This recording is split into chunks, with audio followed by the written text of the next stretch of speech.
बिस्मिल्लाहिर्रहमानिर्रहीम। चालू है ना?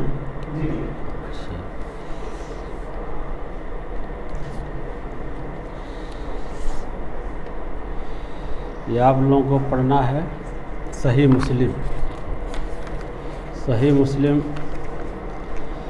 कुतुब अहादीस में सेहत के एतबार से दूसरे नंबर की किताब मानी जाती है। पहले नंबर पे बुखारी, सही बुखारी, और दूसरे नंबर पे सही मुस्लिम। ये हदीस की किताब है। हदीस किसको कहते हैं? हर वो बात, हर वो चीज़ जो नबी सल्लल्लाहु अलैहि वसल्लम की तरफ मंसूब कर दी जाए, उनके हवाले से बयान की जाए, उनके ताल्लुक़ से बयान की जाए, उसको हदीस कहा जाता है, चाहे वो बिल्कुल झूठी क्यों ना हो। अब हदीसों की फिर तकसीम होती है, उसकी जांच पड़ताल होती है। जांच पड़ताल के द्वार से फिर उसकी किस्में बन जाती है। सही, सही ले जाती, सही लगा रही, असल ले जाती, असल लगा रही, गैर सही, इसको ज़ईफ़ कहा जाता है।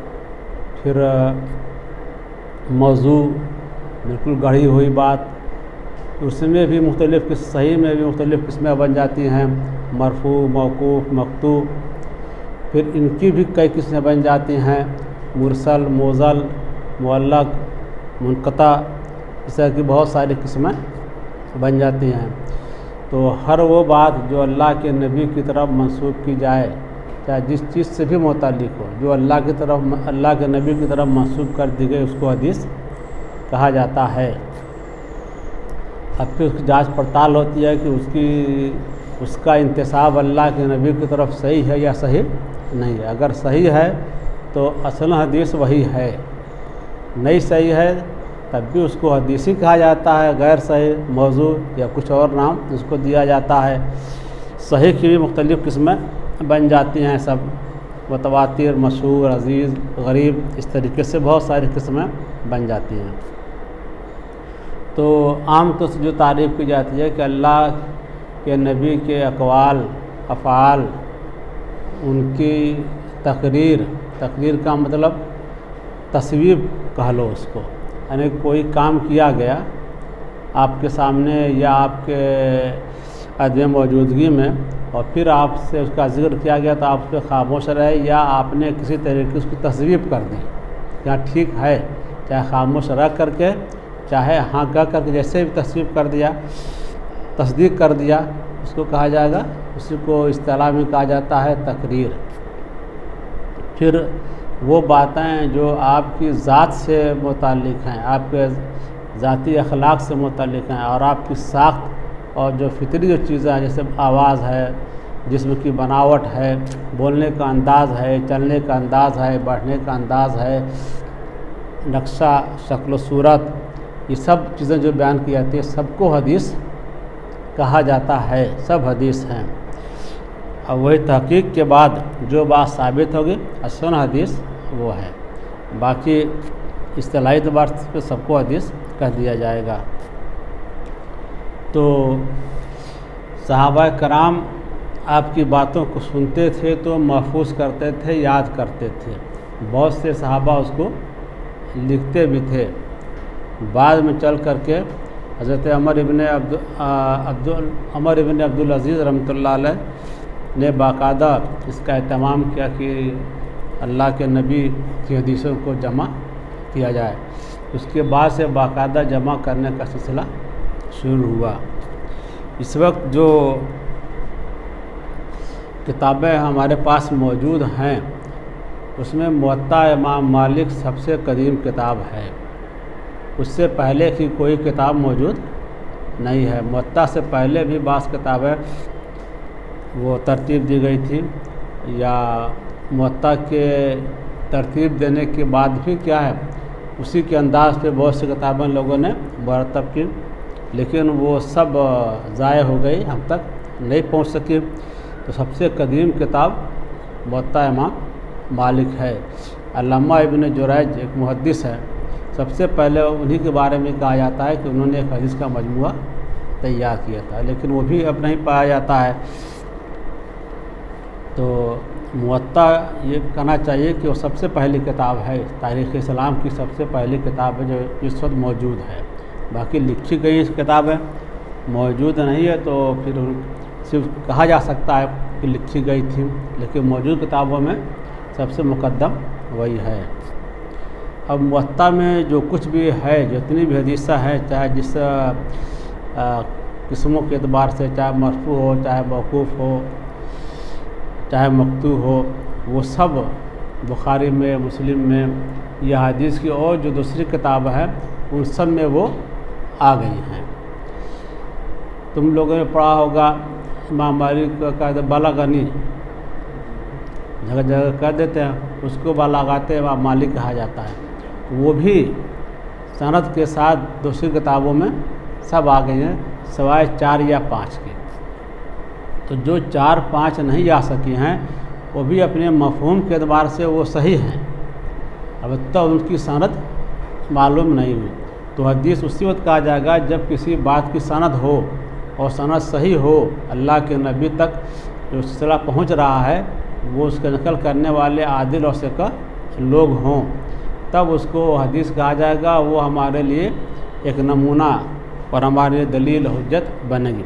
बाकी अगर वो सही नहीं है या उसकी सनद नहीं मिल रही है तो उसको फिर हदीस कहने में तमुल करना चाहिए, उसको हदीस नहीं करना चाहिए। बहुत सारी अच्छी बातें हो सकती हैं, तो हर अच्छी बात को हदीस थोड़ी कहा जा सकता है।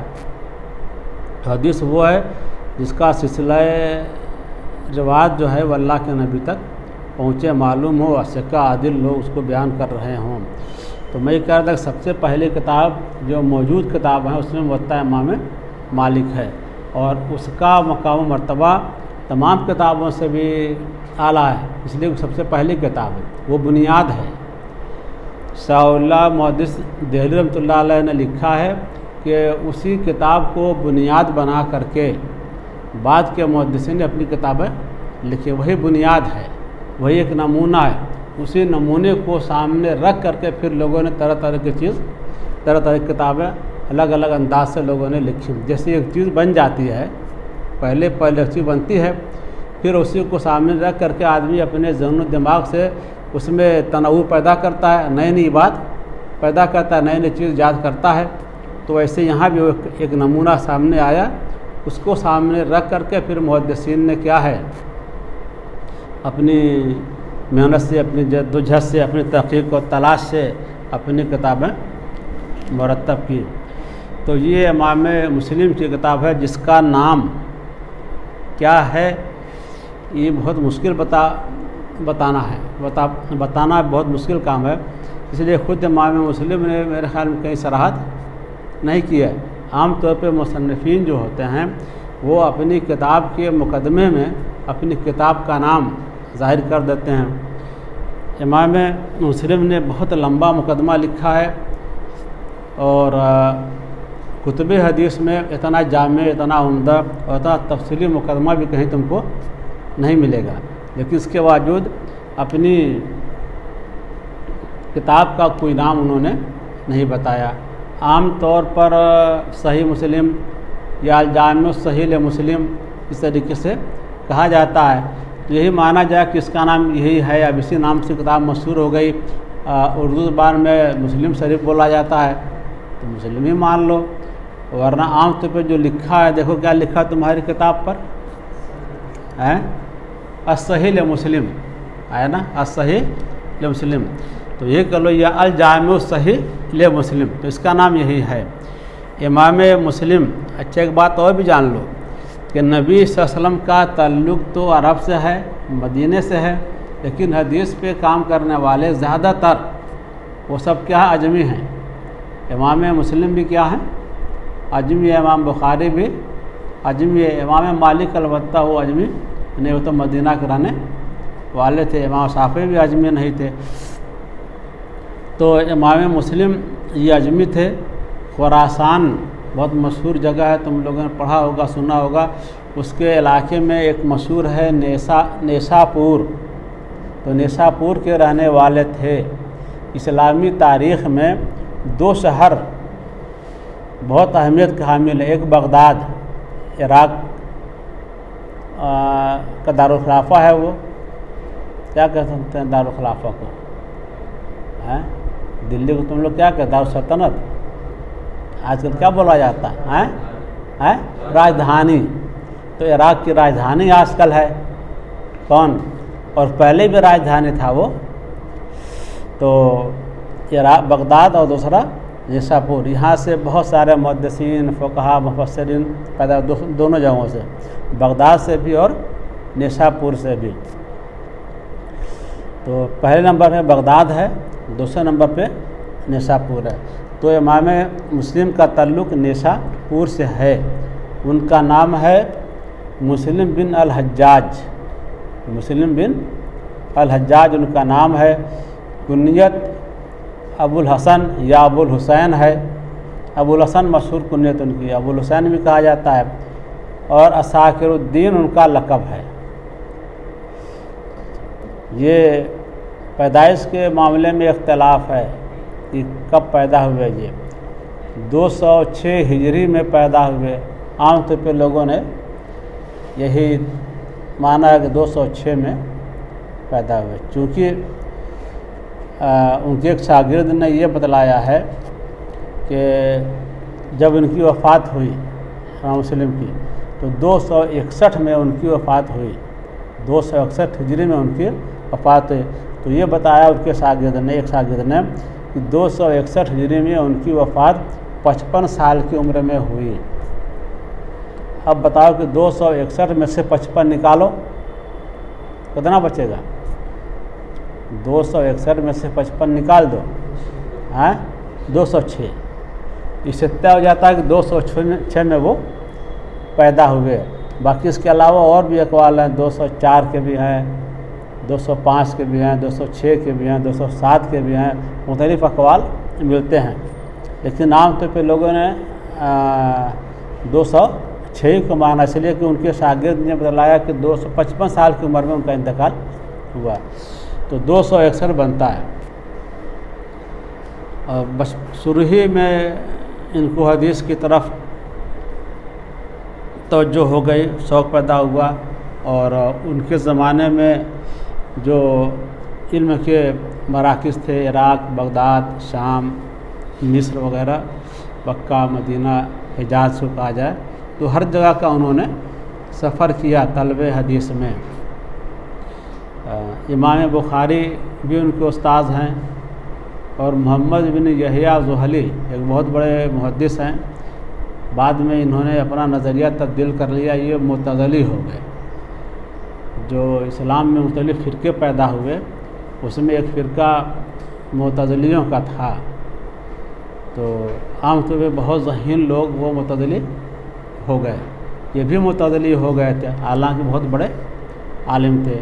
इमाम बुखारी के भी उस्ताद हैं और इनके भी उस्ताद हैं। ज़िक्र आएगा आगे, तो मैं बतलाऊँगा उनके बारे में, या भी हो सकता है बात आ जाए तो बताऊँगा थोड़ा सा। और इमाम तिरमिज़ी इनके शागिर्द हैं। तो बहुत बड़े लोग इनके उस्ताद हैं और बहुत बड़े लोग इनके शागिर्द हैं। वो लोग जो फ़न हदीस के इमाम हैं, वो लोग इनके उस्ताद हैं, और वो लोग जो फ़न हदीस के इमाम हैं, वो लोग उनके शागिर्द हैं। दोनों तरह के लोग जो है उनके उस्ताद और शागिर्द हैं। तो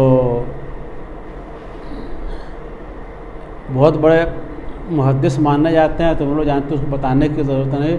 हुफ़ाज़ हदीस, हाफिज़ एक लक़ब होता है जो मुहद्दिसीन में से बाज़ को ये लक़ब दिया गया है। तो चंद ही मुहद्दिसीन को हाफिज़ करार दिया गया है। उनमें से एक इमाम मुस्लिम भी हैं। जिन चंद मुहद्दिसीन को हाफिज़ करार दिया गया है, उन्हें में इमाम मुस्लिम का भी शुमार होता है। और बहुत मुत्तकी, नेक, परहेज़गार, शरीफ नफ्स, अच्छे अखलाक के, बुलंद अखलाक के आदमी थे, इंसाफ पसंद और हक़ गो थे। ये ख़ास बात है कि सही बात वो बहुत डट करके कहते थे, उसमें किसी का लिहाज नहीं करते थे। अगर उस्ताद भी ज़्यादा में आता है तो वहाँ भी वो लिहाज नहीं करते थे कि ये मेरे उस्ताद हैं। ज़ोरदार तरीके से कहते थे, दलाइल से कहते थे। बल्कि मुझको तो ऐसा लगता है कि उनके मिजाज में कुछ तेज़ी भी थी, और ये तेज़ी उस वक्त ज़्यादा उभर सामने आती थी जब हदीस के मामले में उनके नुक्ता नज़र के एतबार से कोई आदमी गलत रवैया अख्तियार करता तो फिर वहाँ उनकी जो जहन की तेज़ी थी वो उभर करके सामने आ जाती थी। जैसे देखो यही मोहम्मद इब्न यहया ज़ुहली, ये उनके उस्ताद हैं, बड़े आलिम थे ये, इमाम बुखारी के भी उस्ताद हैं। जब ये मुतज़िली हो गए तब भड़क गए इमाम मुस्लिम, इतना भड़क गए कि उनके यहाँ रह करके उनसे जो कुछ हदीसें उन्होंने सुनी थी, अब बहुत ज़्यादा सुनी थी, एक खच्चर पे लाद दिया। अब सोचो कितना था, छोटी सी किताब झोले में नहीं कि किसी को दे के भेज दें, खच्चर पे लाया था, इसमें बहुत ज़्यादा हदीसें थी। खच्चर पे लाद करके अपने ग़ुलाम से कहा कि ले जाओ उनके घर दे दो और कह दो कि मुझको आपकी हदीसें नहीं चाहिए। तो क्या ज़रूरत थी इसकी, मत उन हदीसों को आप बयान करते, छोड़ देते, उसे भेजने की क्या ज़रूरत थी। इसका मतलब है कि वही जहन की तेज़ी जो है उसने ऐसा कराया। तो बड़े खरे आदमी थे, ये कहना चाहिए कि बहुत खरे आदमी थे, गलत बात वो बर्दाश्त नहीं कर सकते थे। ऐसे ही एक बात और आएगी, तुम लोग इस मुकदमे में पढ़ोगे आगे कि हदीस मुअन्नन, जब कोई आदमी कोई रावी किसी से हदीस बयान करे और ये न कहे हदसना फ़लाँ या हदसनी फ़लाँ या अखबरना फ़लाँ या अखबरनी फ़लाँ या समेत फ़लाँ, ये न कहे बल्कि अन फ़लाँ कहे। ऐसा होता है ना, अन फ़लाँ कहे, वो इसी को कहा जाता है अनाना। तो जिसने अन कहा उसको मुअन्नन कहा जाएगा, और जिस पे अन लगाया उसको मुअन्नन अनहो कहा जाएगा। तो अगर मुअन्नन जिसने अन फ़लाँ कहा है वो और इस पे अन लगाया है वो, उन दोनों के दरमियान मुलाकात है, उन सबों का लिका और समा साबित है, तब उसकी रवायत मोतबर होगी बाज़ लोगों के एतबार से, या इमाम बुखारी के एतबार से मान लो। और इमाम मुस्लिम कहते हैं कि ज़रूरी नहीं है लिका समा का सबूत, बल्कि दोनों अगर सिका हैं, आदिल और सिका रावी हैं, एक ज़माने के हैं, उनके अंदर तदलीस का, उस्ताद का नाम छुपाने का ऐब नहीं है, और उन दोनों के दरमियान मुलाकात का पूरा पूरा इम्कान है, तो अगर वो कहता है अन फ़लाँ तो उसका यन काफ़ी होगा। जैसे एक दो आदमी एक ही गांव के हैं तो इम्कान है न कि मुलाकात हुई होगी, लेकिन सबूत नहीं है कहीं। एक गांव का होना ये मुलाकात के सबूत नहीं है, इम्कान सिर्फ पेश करता है। ये दो आदमी एक गांव के हैं, एक गांव का होना ये दलील नहीं है, सबूत नहीं है, ये इम्कान पेश करता है मुलाकात हुई होगी। दो आदमी एक गांव के हैं, एक करिए के हैं, एक जगह के रहने वाले, एक शहर के रहने वाले हैं। अब एक आदमी अपने उस गांव वाले आदमी से बदरियन बात नकल करे और कहीं से पता नहीं चल रहा है कि इसकी मुलाकात हुई है, न ये कहता है न वो कहता है, न कहीं कोई और कहता है, किसी तरीके से पता नहीं चलता कि इसने मुझसे सुना है। लेकिन चूँकि एक गांव के हैं, आदिल हैं, ज़ाबित हैं, सिका हैं, तदलीस का ऐब, उस्ताद का नाम छुपाने का ऐब नहीं है, तो इमाम मुस्लिम कहते हैं कि उसकी रवायत का एतबार होगा, माना जाएगा कि उसने उससे सुन करके रवायत नकल किया है। और इमाम बुखारी ये कहते हैं कि नहीं, जब मुलाकात का सबूत मिलेगा तभी माना जाएगा उस अन को, क्या उसने उससे सुना होगा। ये इख्तलाफ हो गया ना, बस आगे आएगी। तो इसकी वजह से इमाम मुस्लिम नाराज़ हो गया इमाम बुखारी से और बहुत सख्त अल्फाज में पर तनकीद की है। का तकल्लमा बाज़ो मुंतहिल हदीस, इस तरीके से बात में शुरू किया कि बाज़ नाम ने हाद मुहद्दिसीन ने हदीसों की सेहत के बारे में कैसी बात कही है, कैसी बात की, आगे भी बहुत सख्त अल्फाज है। अब देखो, नाम ने हाद मुहद्दिसीन कह दिया, किसके लिए कह दिया? हम बुखारी के लिए कह दिया, उनके उस्ताद हैं, इससे लगता है उनके अंदर खरापन बहुत था। तो आदमी ठीक है, नेक थे, मुत्तकी थे, परहेज़गार थे, शरीफ़ुन्नफ्स थे, लेकिन उनके अंदर क्या है, खरापन भी था। जिस बात को वो समझते थे कि सही है, उसके ख़िलाफ़ अगर कोई बात आती तो फिर बर्दाश्त नहीं कर पाते थे। ये उनके मिजाज के अंदर ये बात थी। उनके एक शागिर्द थे अहमद इब्न सलमा।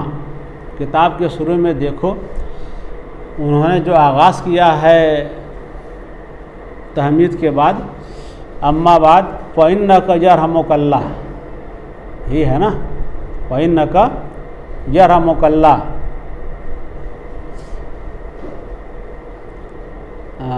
इन्नका यरहमुका, ये कौन का है, ये ज़मीर है ना, किसकी तरफ ज़मीर लौट रही है? उनके एक शागिर्द थे अहमद इब्न सलमा। उन्होंने ही उनसे दरख्वास्त की थी कि आप सनदों के साथ सही हदीस का एक मजमुआ मरतब कर दें, इसमें बहुत ज़्यादा देर तकरार वगैरह न हो, ताकि हमको मसाइल अखज़ करने में आसानी हो। तो उन्हीं की फरमाइश पर, उन्हीं की ख्वाहिश पर जो है इमाम बुखारी ने इस किताब को मुरतब किया है। और उन्होंने जो गरज बयान की इस किताब में वो ये कि हमने ये देखा कि बहुत से लोग हदीसों को बयान करने के मामले में उन चीज़ों की रियायत नहीं करते जो ज़रूरी है, उन उसूलों की रियायत नहीं करते जिन उसूलों की बुनियाद पर किसी हदीस को सही समझा जाए, उन उसूलों का रियायत नहीं करते, बल्कि जो कुछ भी सामने आ जाता है झूठे सच्चे सिक्का गैर सिक्का सबकी बातों को बयान करने लगते हैं। आवाम गुमराह होती है। ऐसे ही सूफिया नेक किस्म के लोग हैं, वो लोग भी झूठी सच्ची हदीसें नेक जज्बे से बयान करते हैं। तो ये सब बात अच्छी नहीं थी। सही हदीसों का एक पूरा ज़ख़ीरा है, सही हदीसों के होते हुए गैर सही हदीसों की ज़रूरत नहीं है। तो इसलिए उन्होंने आवाम को गुमराही से बचाने के लिए कि गैर सही हदीसों में बहुत सारी गैर सही बातें भी आ जाती हैं, गैर सही हदीसों में बहुत सी अच्छी बातें हैं, लेकिन बहुत सारी बातें क्या गैर सही भी हैं, तो उससे आदमी गुमराह हो सकता है। इसलिए उन्होंने सोचा कि लोगों को गुमराही से बचाने के लिए ज़रूरी है कि एक सही हदीसों का मजमुआ तैयार कर दिया जाए। तो चूँकि उन्होंने दरख्वास्त की थी अहमद बिन सलमा ने, तो उन्होंने सोचा कि हाँ ज़रूरत है, ताकि लोगों को मसाइल जानने के लिए एक मरकज़, एक माखज़ मिल जाए, वहाँ वो अपने हदीसों को तलाश करें या अपने मसाइल से मुतल्लिक़ हदीस को तलाश करें, फिर उसकी रोशनी में वो अपना मसला अखज़ करें, उसके मुताबिक अमल करें, वो गैर सही हदीसों से लोग बच सकें। इसी मकसद से उन्होंने इस हदीस को मुरतब की हदीस खत्म इस किताब को उन्होंने मुरतब किया है। इनके पास लाखों हदीसें थी, जिसमें सही गैर सही हर तरह की हदीसें थी। अपनी इस किताब को 3 लाख हदीसों से छाँट करके इसको मुरतब किया। ये 3 लाख हदीसें ऐसा नहीं कि सब गैर सही थी, अक्सर सही रही होगी, लेकिन उन्होंने अपनी इस किताब के लिए एक ख़ास मयार मुतय्यन कर रखा है कि जो हदीस इस मयार पर पूरी उतरेगी, एक वसूल तय कर रखा है कि जो हदीस इस वसूल के मुताबिक होगी उसी को हम इस किताब में लाएंगे, और जो उस मयार पर नहीं पूरी उतरेगी, जो हमारे तय करदा वसूल के मुताबिक नहीं होगी, उसको हम नहीं लाएंगे, चाहे वो सही ही क्यों ना हो। इमाम बुखारी का भी मामला है, तो उन्होंने भी एक वसूल तय कर रखा है कि जो उनके वसूल के मुताबिक हदीस होगी, एक मयार बना रखा है, जो हदीस उनके मयार पर पूरी उतरेगी उसी हदीस को अपनी किताब में लाएंगे। इमाम बुखारी ने भी लाखों हदीसों से अपनी किताब को मुंतखब करके मुरतब किया है, और इमाम मुस्लिम ने भी 3 लाख हदीसों से अपनी इस किताब को क्या है छाड़ करके मुरतब किया है। इसमें कुल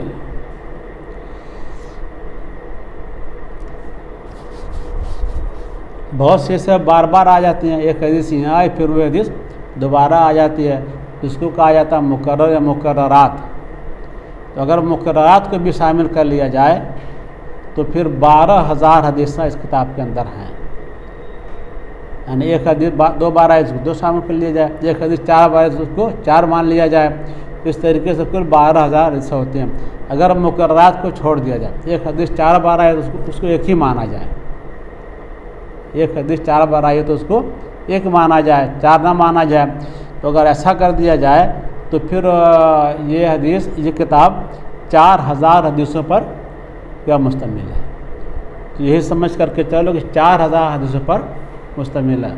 अगर मुकर्रर आने वाली हदीसों को मुकर्ररात में शामिल कर लिया जाए तो फिर 12,000 हदीसें हो जाती हैं। अब इसकी कुछ खुसूसियात हैं जो दूसरी हदीस की किताबों से इसको मुमताज़ करती हैं। सबसे पहली खुसूसियत जो इसकी है वो ये कि सिर्फ मरफू हदीस अपनी किताब में वो लाते हैं और कुछ भी नहीं। मरफू हदीस को किसको कहा जाता है? ने इमाम मुस्लिम से होते हुए सनद कहाँ तक पहुँच जाए, अल्लाह के नबी तक पहुँचे, उसको कहा जाता है मरफू हदीस। कोई भी हो, कोई मुहद्दिस है, वो अगर सहाबी पे आकर के छोड़ दे अन अबी हुरैरा तो मरफू नहीं कहलाएगा, उसको मौकूफ़ कहा जाएगा। एक ताबी ऐसा करेगा, सहाबी पे छोड़ दिया, वहाँ अल्लाह के नबी तक नहीं पहुँचाया, उसको मौकूफ़ कहा जाएगा। और अगर अन अबी हुरैरा अन नबी सल्लम काल ऐसे कह दिया तो ये भी मरफू हो गए। और अगर तबे ताबई ने सनद को खाली ताबे तक ला के छोड़ दिया, उसको मक्तू कहा जाता है। तो मक्तू, मौकूफ़ और मरफू। तो इमाम मुस्लिम ने कोशिश ही नहीं की, बल्कि ऐसा किया है। कोशिश भी तो ये होता है कि कहीं छूट भी सकती है चीज़, पूरा इसका एहतमाम किया है कि मरफू हदीस ही क्या इसके अंदर आए। इसलिए उन्होंने कहीं उन्वान भी नहीं लगाया, बाब भी नहीं कायम किया है। यहाँ तो देखो मुकदमा है, मुकदमे के बाद फिर देखो आगे जहाँ से किताब शुरू होती है।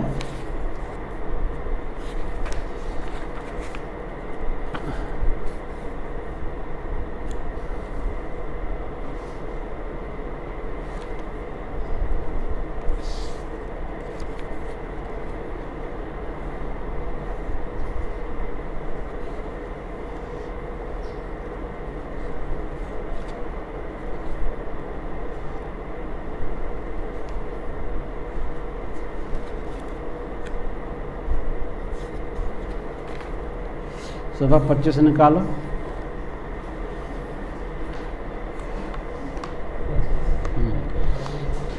सफ़ा 25 है। देखो हाशिए में लिखा है किताबुल ईमान, है ना। उधर सफ़ा 25 पे तो खैर किताबुल ईमान लिखा है, लेकिन उसको जाने दो और आगे वाले सफ़े पर चलो। किताबुल ईमान हाशिए में है ना, किताब के अंदर नहीं है। ये किताबुल ईमान, ये जो सारे नीचे शरह है अल्लामा नबवी की, तो उन्होंने ये लगाया है। फिर आगे थोड़ा सा देखो कि किताबुल ईमान है, अब ये लंबा बाब है ये, अब इसमें जगह जगह बाब भी आएंगे।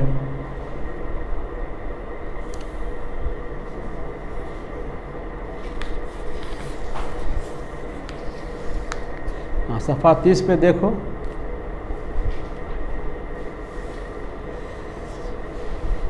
बाबो बयान है अन्न सलवातिल्लती आदो अरकान इस्लाम, ये बाब है ना सफ़ा 30 पर। बाब का हाशिए पर है, किताब के अंदर नहीं है, मिला। तो ये उन्वान किसने लगाया है? ये जो सारे हैं अल्लामा नबवी, इन्होंने लगाया है। इमाम मुस्लिम ने कुछ भी नहीं, किताबुल ईमान का भी क्या है उन्वान नहीं कायम किया, कुछ भी नहीं, सिर्फ कौल रसूल नकल करने की उन्होंने कोशिश की है। कोई दूसरी चीज़ में शामिल करना उन्होंने पसंद नहीं किया, सिर्फ बिस्मिल्लाहिर्रहमानिर्रहीम लिख दिया, क्योंकि हर काम के लिए ज़रूरी है कि बिस्मिल्लाह से शुरू किया जाए। कुल्लु अमरिन, अच्छा बिस्मिल्लाह से शुरू करने का मतलब ज़रूरी नहीं है कि लिखा भी जाए, आदमी अगर ज़ुबान से कर दिया तो हो गया, एक है बिस्मिल्लाह रहमान में लिखा इन्होंने कुल्लु अमरिन ज़ी बालिन लम युब्दा बिहम्दिल्लाह या बिस्मिल्लाह फ़हुव अख्ता, हर वो काम जो अल्लाह की हम्द से या बिस्मिल्लाह से न शुरू किया जाए वो अधूरा है, नाकिस है, कहीं अबतर का लफ्ज़ आया है। तो बस इतना इत्माम किया है कि बिस्मिल्लाह लिख दिया, बाकी कुछ भी नहीं। अब एक तरह की हदीस एक जगह, फिर दूसरी हदीस दूसरी तरह की हदीस, जैसे ईमान से मुतल्लिक़ जो हदीस थी एक जगह कर दिया, ज़कात से मुतल्लिक़ जो हदीसें थी एक जगह कर दिया, तहारत से मुतल्लिक़ जो हदीसें थी एक जगह ख़ास तरतीब से, ऐसी तरतीब से उसको रखा है कि आदमी समझ जाएगा कि उसमें भी तो अलग अलग चीज़ें होती हैं ना।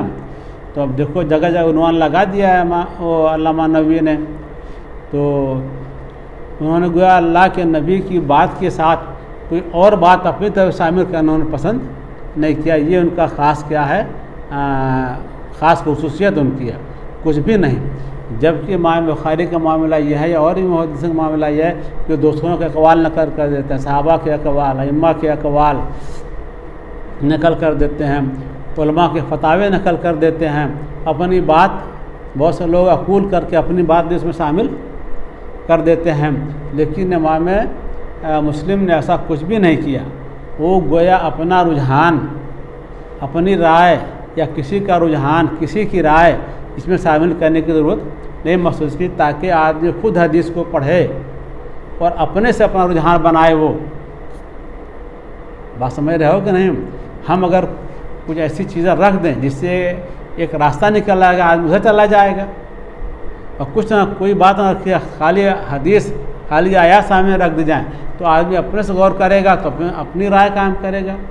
तो कोई आदमी अपनी राय न कायम करे और वो अपनी उनकी अपनी राय को आदमी न इख्तियार करे, किसी उसके ज़हन अक्ल को कोई रुख न दें, बल्कि उसकी अक्ल खुद ही उसको क्या रुख दे हदीसों को पढ़ने के बाद, इसकी उन्होंने कोशिश की है। ये उनका सब बहुत बड़ा इम्तियाज़ है। अच्छा, तो एक सबसे बड़ी खुसूसियत इस किताब की गोया ये है कि उन्होंने सिवाय कौल रसूल के या अफ़ाल रसूल के, यानी हर वो बात जिसकी निस्बत अल्लाह के नबी तक पहुंच गई, उसके और कुछ उन्होंने नहीं रखा। अब इसे इमाम नबवी ने एक उन्वान कायम कर दिया, 5, 7, 8 हदीसों का मजमुआ उनको नज़र आया तो उन्होंने एक उन्वान कायम कर दिया। दूसरे आदमी के सामने वही बात रखी जाए तो कोई दूसरा भी उन्वान कायम कर सकता है। वो अब तो तुमने देख लिया वो उन्वान, तो तुमको ले यही उन्वान ठीक है। अगर वो उन्वान सामने नहीं रहता तो तुम्हारा जहन कहता नहीं ये उन्वान होना चाहिए। अगर 2-4 हदीसें आ गई हैं, उनसे जो मसाइल निकल रहे हैं, उन मसाइल के बारे में अगर दूसरों के अक़वाल पेश कर देते, सहाबा के ताबईन की राय पेश कर देते, अपनी अकूल करके अपनी बात कर देते, तो तुम्हारे जहन में वही बात बैठ जाती। उन्होंने कहा कि नहीं, आदमी को आज़ाद छोड़ दिया जाए, वो उन हदीसों को सामने रख करके खुद क्या उससे मुस्तंबत होता है, क्या उससे मसला निकलता है, कौन सी बात सामने आती है, खुद ब खुद आदमी अपनी राय कायम करे। इसीलिए मैं समझता हूँ कि उनके मसलक के बारे में भी लोग इख्तिलाफ, किस मसलक के आदमी थे किसी को पता नहीं है ना। वो लोग कहते हैं साफ़ी थे, लोग कहते हैं कि नहीं हम्बली थे, कोई कहता है कि नहीं वो मुज्तहिद थे। अलबत्ता उनका रुझान स्वाफ़ी की तरफ था। गोया अपने मसलक के भी उन्हें ज़ाहिर होने नहीं दिया, हालांकि मसलक तो ज़ाहिर कर सकते थे ना, तो अपने मसलक भी नहीं ज़ाहिर होने दिया। वो एकदम लोगों को आज़ाद उन्होंने छोड़ने की कोशिश की। ये अच्छी बात है, इससे आदमी का ज़हन खुलेगा, उसके अंदर अक्ल अपना काम करेगी, तो उसके अंदर सोचने समझने की सलाहियत पैदा होगी। इस किताब की बहुत बड़ी खुसूसियत ये है। बाकी और लोग तो एक रास्ता दिखला देते हैं, एक रास्ते पे लगा देते हैं, एक बात जहन में बैठा देते हैं। अब जो बात जहन में बैठा दी जाती है तो फिर दूसरी तरफ जहन नहीं जाता। एक किताब कोई थी, मैं देख रहा था, तो उसकी एक बात मुझको समझ में नहीं आया, मैं उसको गलत पढ़ रहा था, उस इबारत को मैं गलत पढ़ रहा था, तो मफ़हूम कैसे समझ में आता। अब 2-1 लोगों से मैंने पूछा, तो पूछने में भी मैंने क्या किया, ये इबारत पढ़ दिया। अब गलत इबारत में पढ़ रहा था, तो अब सब लोग उसी गलत इबारत ही पर जो है कि अपना ज़हन दौड़ा रहे हैं। बात समझ। अब सब लोग किसी को नहीं समझ में बात आ रहे थे, अलग अलग लोग अपनी अपनी राय दे रहे थे, लेकिन बात बन नहीं रही थी। तो हमारे एक उस्ताद से मौलाना गालिब हसन मरहूम, तो वो आए, उसके सामने भी मैंने बात रखी। तो उन्होंने कहा अच्छा है तुम मत पढ़ो, हम पढ़ेंगे। उन्होंने पढ़ा बिल्कुल रवान ऐसे ही सरसरी पढ़ा उन्होंने, और सही पढ़ दिया उन्होंने।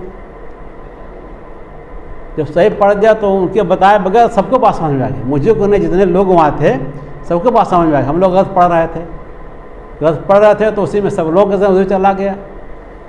मौलाना कि नहीं मैं बात पढ़ता हूँ, और सही पढ़ दिया अपने आप, उनके बताए बगैर बात हल हो गई। तो जब एक जहन में गलत बात आ जाती है, या कोई बात आ जाती है, गलत ज़रूरी नहीं है, कोई बात जहन में आ जाती है तो उधर ही जहन जाता है। और अगर आदमी को खाली जहन छोड़ दिया जाए तो मुख्तलिफ तरफ आदमी का जहन जाता है। तो इस एतबार से, गौर फिक्र के एतबार से ये किताब बहुत अच्छी है, आदमी को गौर फिक्र का मौका फराहम करती है ये किताब। अच्छा, उसके बाद इसकी फ़न्नी एतबार से अगर देखा जाए, अच्छा यही इस किताब की जो है एक ऐसी खूबी है कि बुखारी से भी इसका मकाम ऊंचा कर देती है। बुखारी का कोई मकाम मेरे नज़दीक नहीं है, जान लो, है ना। बस एक चीज़ है जो बुखारी को हैसियत देती है, वरना उसमें तो बड़ा उलझाव है। सही बुखारी में बड़ा उलझाव है, बाब कुछ आ रहा है, हदीसें कुछ आ रही हैं, और लोग ये कहते हैं कि उसमें बड़ी बारीकी होती है। आदमी जब बहुत गौर करेगा, दिमाग लगाएगा, सोचेगा, तब जा कर के उसको समझ में आएगा कि इमाम बुखारी कहना क्या चाहते हैं। जैसे अभी मैं पढ़ा रहा था, अभी बात पूरी हो गई है, बाबो कत्ल अबी जहल, अबू जहल कत्ल का बाब। तो शुरू की 4-5 हदीसें तो हैं अबू जहल के कत्ल से मुताल्लिक़। उसके बाद 10-12 हदीसें ऐसी आ रही हैं जिनका अबू जहल के कत्ल से कोई ताल्लुक़ नहीं है। अब मैं कहता हूँ लोग तुम बताओ क्या ताल्लुक़ है, क्या रखता है, क्या इमाम बुखारी कहना चाहते हैं। और भी बहुत सारे उसमें उलझना है सब, जब तुम लोग पढ़ोगे तो जानोगे। तो इनका इस तरह की कोई उलझन नहीं है। एक मफ़हूम की हदीसें, एक मौजू की हदीसें सब एक जगह लाते हैं इमाम बुखारी, वो इमाम मुस्लिम। इमाम बुखारी का मामला नहीं है, वो तो हदीसों को काट कूट करके इधर उधर लाते हैं। इनका मामला ये है, एक मौजू से मुतल्लिक़ तमाम हदीसें एक जगह लाते हैं। फिर अगर एक रावी एक हदीस को कई रावी बयान करते हैं तो उनके अल्फाज में अगर फ़र्क है तो सबके अल्फाज को वो ज़ाहिर करते हैं। फ़लाँ ने ये कहा, फ़लाँ ने ये कहा, फ़लाँ ने ऐसे बयान किया, फ़लाँ ने ऐसे बयान किया। एक हदीस के कई रावी हैं तो वो ज़ाहिर करते हैं कि मैं जो अल्फाज बयान कर रहा हूँ वो अल्फाज किसके हैं, किस आदमी के हैं। ये सब तमाम बारीकियों को वो बयान करते हैं, ज़ाहिर करते हैं। मामूली भी फ़र्क अगर होता है, अगर मामूली भी फ़र्क होता है तो उसको भी वो ज़ाहिर करते हैं। इससे एक बात तो ये पता चलता है कि बड़े मोहताज थे वो, और एक उनका हाफ़ज़ा ही बड़ा अच्छा था। वरना मामूली फ़र्क को कौन महफूज करता है, कौन याद करता है। देखिए मामूली फ़र्क को भी वो बयान करते हैं, ज़ाहिर करते हैं। और फिर मतन ही में नहीं, सनद में भी। जैसे एक आदमी से 2 आदमी रवायत करते हैं तो एक कहता है हद्दसनी फ़लाँ, दूसरा कहता है अखबरनी फ़लाँ, कोई फ़र्क नहीं पड़ता है। तो अब मालिक कहेंगे, वो इमाम मुस्लिम कहेंगे कि काला फ़लाँ अखबरनी व काला फ़लाँ हद्दसनी।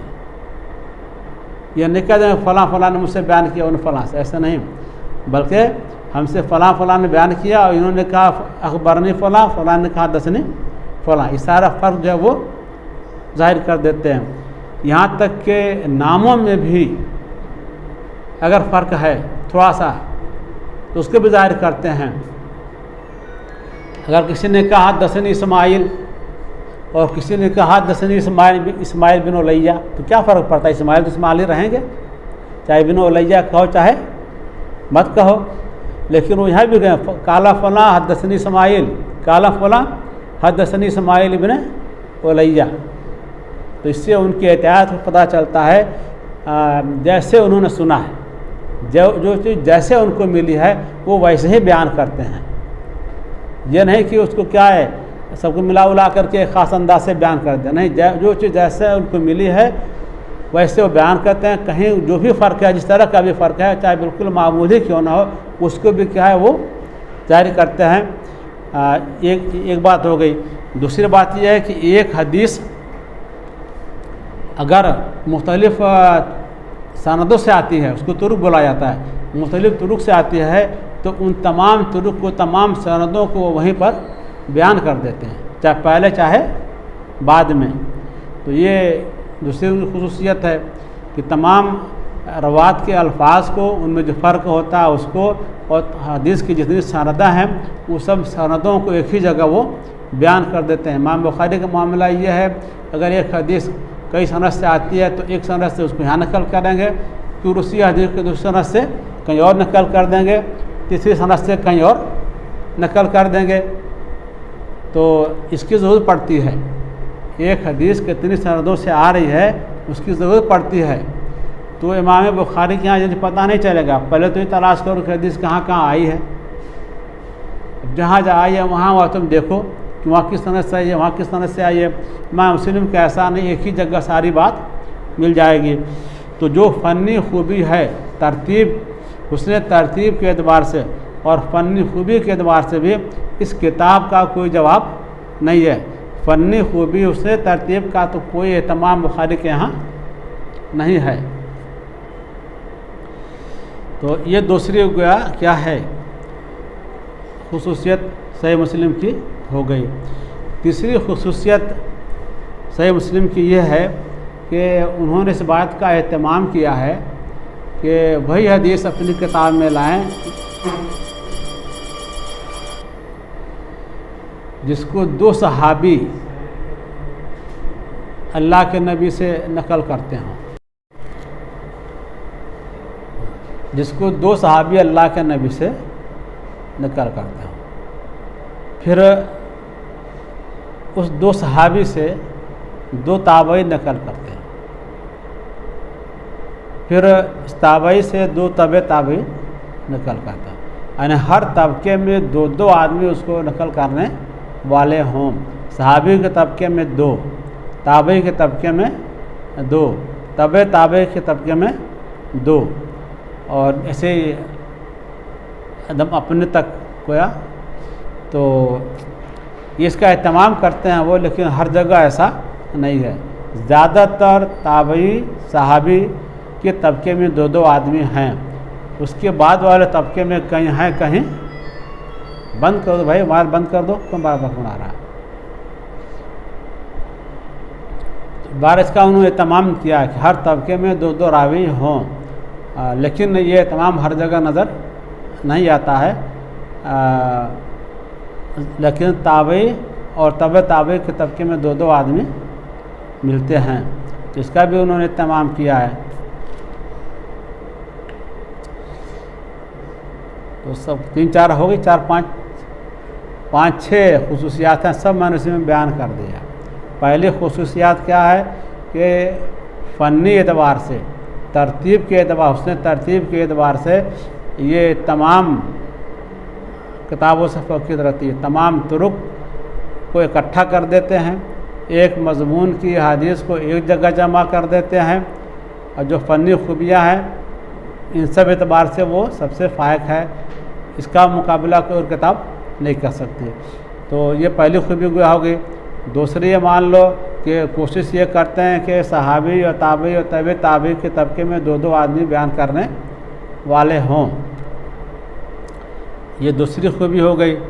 और तीसरी खूबी ये उनकी यह है कि रुवात के अल्फाज की वो तायन करते हैं। एक हदीस को दो आदमी बयान करते हैं, तो किसके अल्फाज वो बयान कर रहे हैं इसको बतलाते हैं। वो कहते हैं हद्दसनी फ़लाँ व फ़लाँ व लफ्ज़ फ़लाँ, दो आदमी का नाम लिया ना कि मुझसे फ़लाँ फ़लाँ आदमी ने बयान किया, तो अल्फाज फ़लाँ आदमी के हैं ये बता देते हैं। फिर उसके बाद इन दोनों आदमियों के बयान करदा अल्फाज में जो फ़र्क होता है उसको बयान करते हैं वो, कि यहाँ इस आदमी ने ये कहा जिसके अल्फाज मैं नकल कर रहा हूँ, तो इसके बदले में उनके यहाँ ये लफ्ज़ है, उन्होंने ये, इनके यहाँ ये चीज़ है, इनके यहाँ ये चीज़ नहीं है, या इनके यहाँ ये चीज़ नहीं, उनके यहाँ वो चीज़ पाई जाती है। तो जो इजाफा होता है, जो कमी होती है, उसको ज़ाहिर करते हैं। अल्फाज का जो फ़र्क होता है उसको वो ज़ाहिर करते हैं। इसका एक फ़ायदा और भी है कि जो लोग ज़ुबान के माहिर होंगे उनको समझ में बात आएगी कि किसकी बात दौरे नबूवत की ज़ुबान से ज़्यादा करीब है, किसके अल्फाज उस ज़माने की ज़ुबान से ज़्यादा करीब था, इसके माहिर लोग समझ सकते हैं। और फिर उसके बाद ये कि जो है उन्होंने इस बात की कोशिश की है कि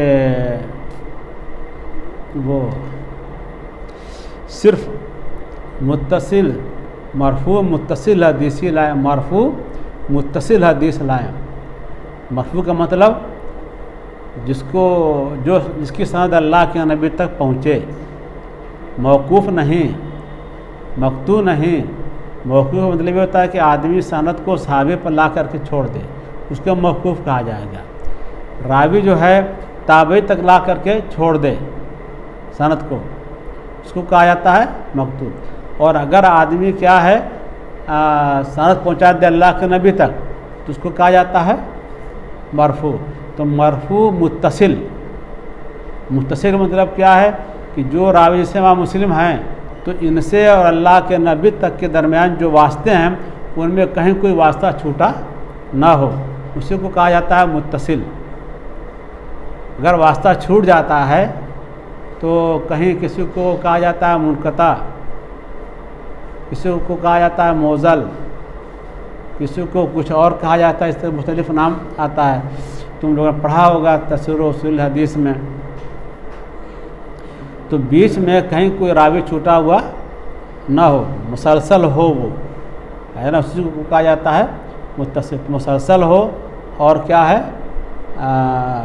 अल्लाह के नबी तक सनद वो पहुँचती हो, मरफू हो, ये इसकी खुसूसियत है।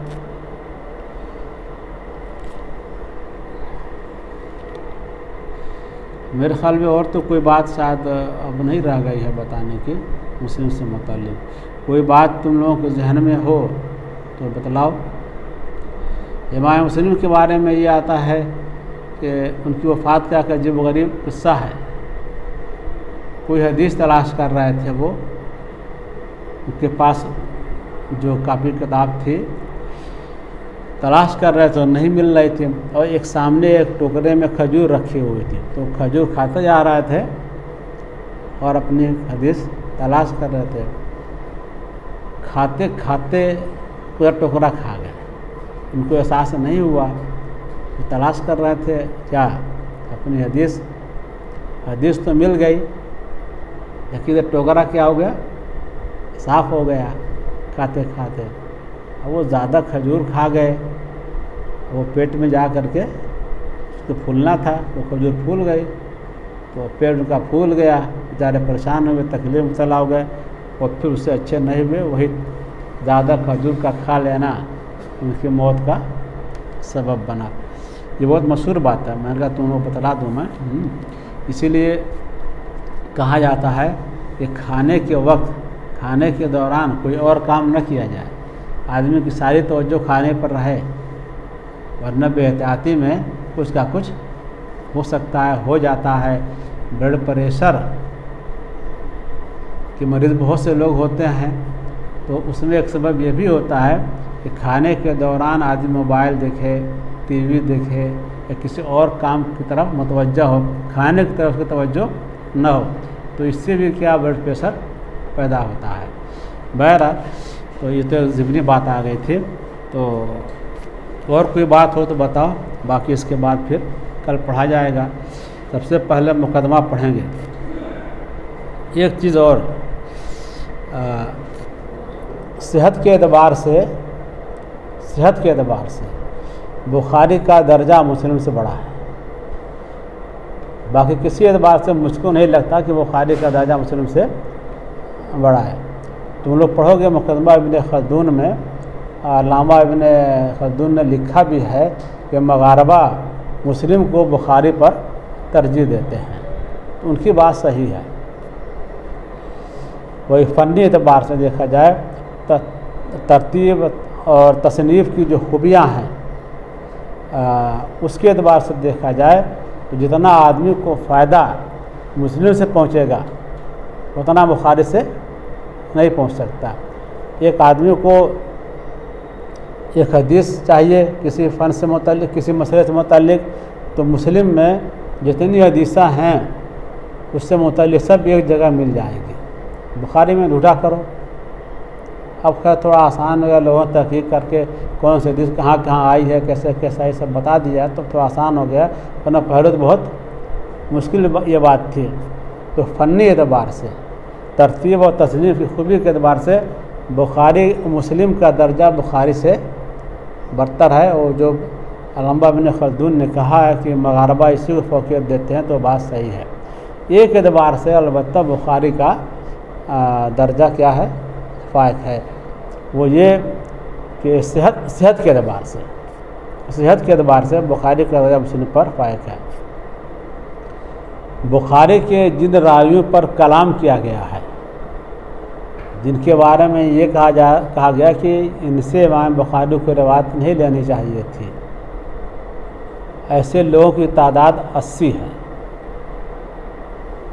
और इस किताब में इसको तुम लोग पढ़ रहे हो मुस्लिम, तो मुस्लिम में ऐसे लोगों की तादाद, ऐसे रावियों की तादाद जिनसे उनको रिवायत नहीं लेनी चाहिए थी, जो रिवायत मुतकल्लम फ़ी है, जिनके बारे में नक़्द किया गया है, उनकी तादाद ठीक उसके दुगना है।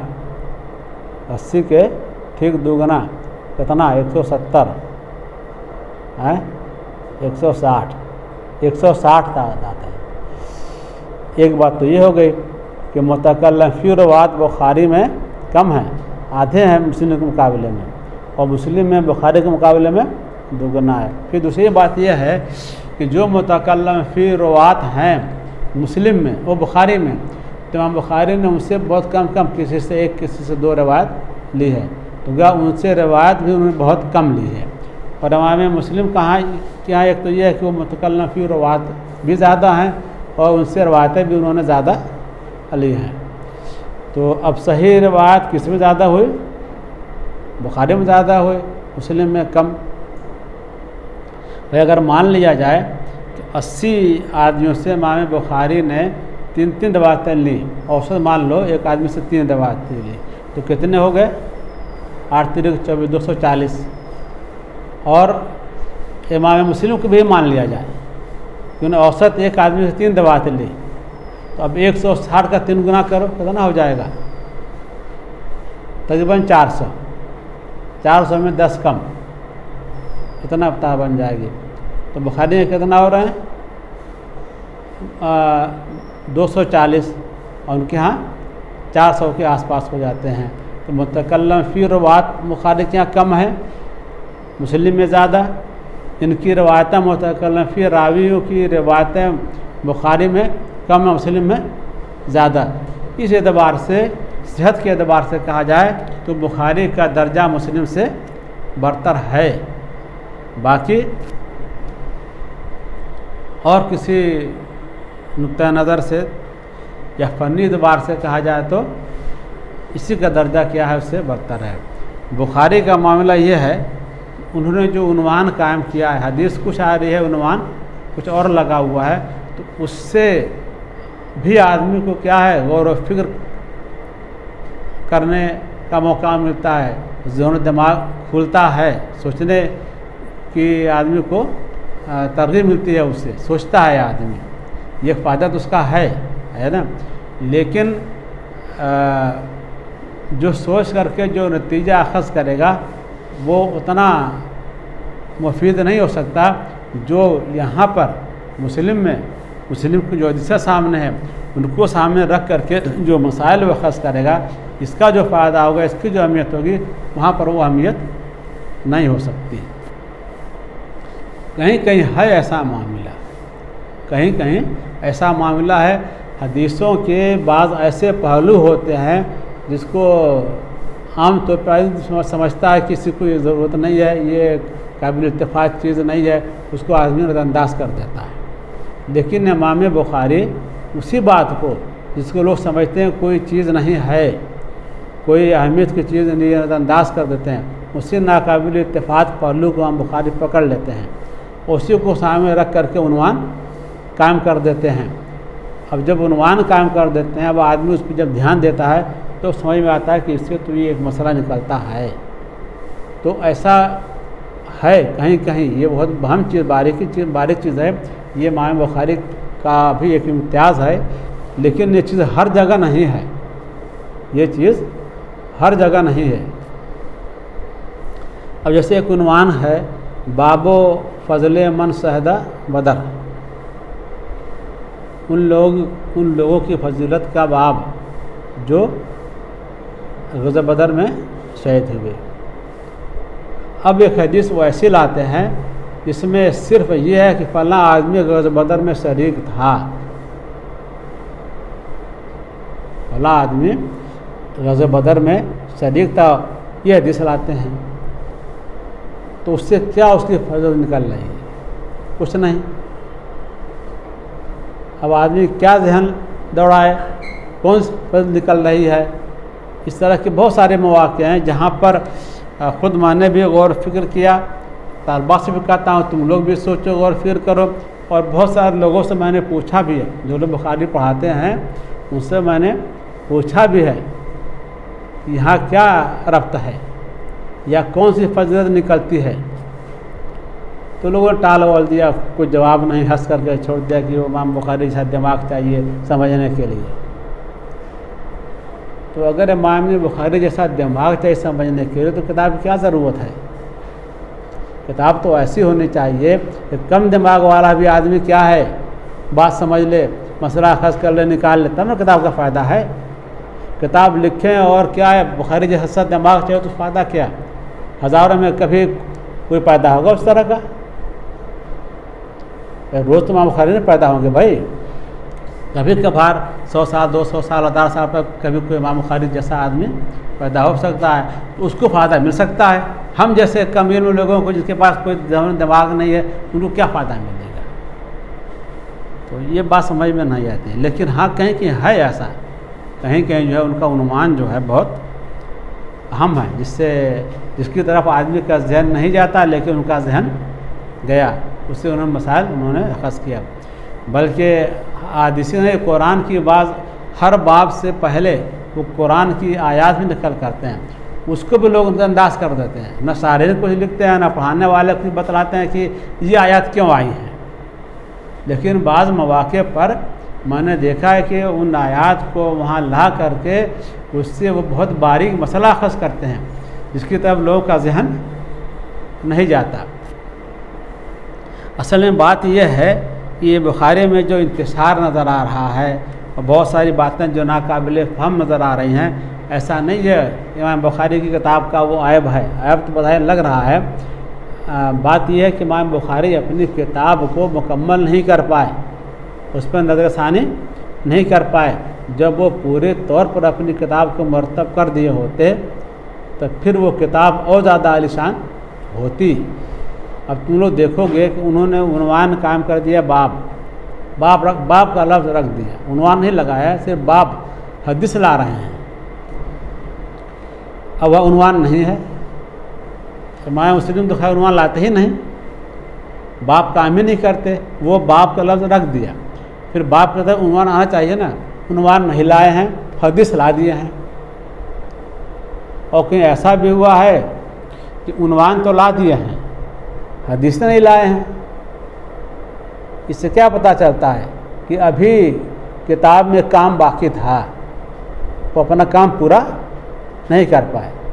अगर वो अपना काम पूरा कर दिए होते तो फिर जो उलझाव नज़र आ रहा है उस किताब के अंदर, वो उलझाव ख़त्म हो जाता और उसकी खूबियाँ जो इज्तिहाद की सलाहियत पैदा होती है उस किताब को पढ़ने से। जहाँ चीज़ें समझ में आ रही हैं वहाँ जो है इज्तिहाद की सलाहियत आदमी के अंदर पैदा होती है, बहुत बड़ा वस्फ़ है बुखारी का वो। लेकिन इस तरह के मौक़े कम हैं, ज़्यादातर तो न समझ में आने वाली बात है। तो न समझ में आने वाली बात की वजह वही है कि उन्होंने अपनी किताब को मुकम्मल नहीं किया, उस पर नज़रसानी नहीं कर पाए। तुम लोग पढ़ोगे बिदाअतुल मुज्तहिद हिस्सा अव्वल और हिस्सा दोम। अव्वल में इबारत बिल्कुल साफ़ है, मसाल बिल्कुल वाज़ेह हैं। अब जब दोम में जाओगे तो बड़ी दिक्कत पेश आएगी, उस्ताद भी उलझेगा, तुम लोग भी उलझोगे। उसकी वजह यह है कि इबारत ही ऐसी है कि हर आदमी उलझे। और ऐसी इबारत क्यों है? आखिर अव्वल में इतनी साफ़ इबारत है, वहाँ इतना उलझाव क्यों है? उसकी वजह यह है कि अल्लामा इब्न रुश्द ने उस पर नज़रसानी नहीं किया, लिख दिया, उसको फिर दोबारा देख नहीं सके, उसकी तस्सीर नहीं कर सके। पहले वाले किताब की उन्होंने तस्सीर की है, पर नज़रसानी की है, इसलिए इसमें कहीं कोई उलझाव नहीं है। दूसरे वाले में उलझाव है, इसलिए उस पर नज़रसानी नहीं कर सके। तो ये मामला इमाम बुखारी का भी है, इसलिए उनके अंदर बहुत सा उलझाव पैदा हो गया। इस तरह के तमाम तरह के उलझाव से तुम्हारी ये किताब क्या है? महफूज है, साफ़ है। चलो बस करो, अब इसके बाद जो है मुकदमा पढ़ा जाएगा। ये सफ़ा 2 पे है ना, सफ़ा 2 देखो।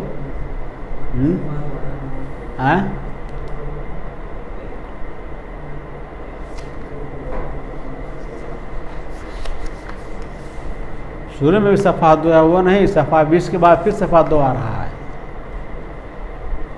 है ना। अब देखो ऊपर पहले सफ़े 2 पर देखो 4-5 सतरें हैं, है ना, वो थोड़ा जली हरूफ में लिखी हुई है। फिर नीचे बारीक हरूफ में लिखी हुई है। ऊपर अरबी रस्मुल ख़त में है, नीचे फ़ारसी रस्मुल ख़त में है। तो नीचे शरह है और ऊपर असल किताब है ना। तो वो असल किताब पढ़ेंगे, ये शरह नहीं पढ़ेंगे।